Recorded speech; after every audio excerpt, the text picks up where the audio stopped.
Quels sont les principaux types de révision? Il y en existe quelques-uns. Donc, on a ce qu'on appelle la révision bilingue, donc évidemment qui est la révision d'une traduction, donc d'un texte qui a été traduit. Mais il y a aussi la révision unilingue, donc qui est vraiment la révision d'un texte en français ou dans une langue unique, donc pour laquelle il n'y a pas, qui n'a pas été traduit. Un texte rédigé directement en français, ou en anglais ou dans n'importe quelle langue. Donc, c'est un contrôle de qualité qui est différent parce qu'il n'y a pas besoin de vérifier l'équivalence de sens. Donc là, on va s'attarder plus à certaines choses dans ce type de révision-là. La forme, le fond, donc les informations qui sont contenues, aussi les faits. Donc, vérifier les erreurs, s'il y aurait des erreurs de date ou de chiffres. Et là, on va porter plus attention, c'est ça, au style, à l'idiomatisme, à la langue, la typographie, la ponctuation. L'interrévision, qui est simplement la révision par deux collègues. Donc, ils vont s'échanger leur texte. Donc, ça, il y a ça. Il y a un autre type de révision qui s'appelle la correction des preuves, qui est un peu différente dans le sens où ça survient après le processus de révision bilingue. Donc là, c'est un troisième œil, dans le fond, un troisième avis, mais qui est là beaucoup plus vraiment les dernières coquilles qui pourraient s'être glissées, les petites erreurs de grammaire qu'on aurait pu laisser passer, la typographie, la mise en page, beaucoup. Donc, on le considère quand même comme un type de révision, mais c'est connexe, là. C'est vraiment un contrôle de qualité plus au niveau de la mise en page, au niveau de la présentation aussi du texte.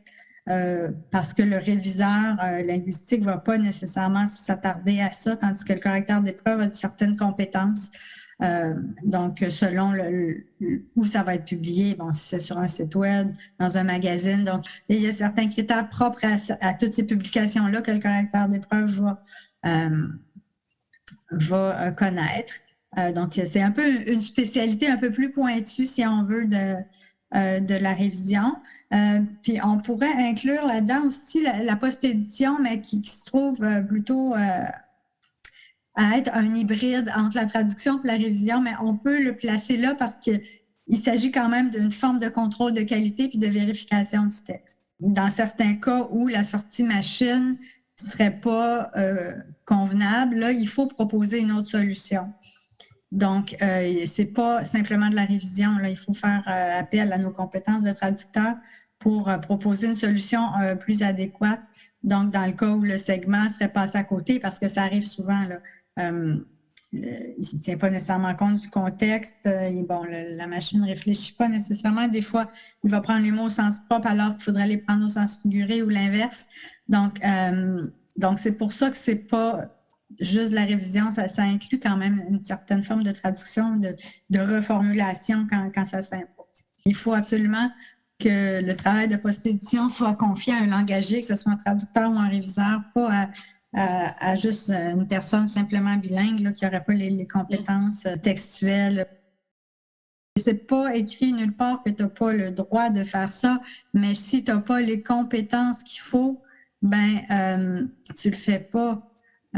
C'est la même chose si quelqu'un te donne à traduire ou à réviser un texte en pharmaceutique puis tu n'en as jamais fait de ta vie, éthiquement, tu ne peux pas l'accepter parce que tu n'as pas les compétences qu'il faut. Il faut connaître un minimum le domaine, même si tu n'es pas un expert, il faut avoir un minimum pour connaître justement la phraséologie, la terminologie.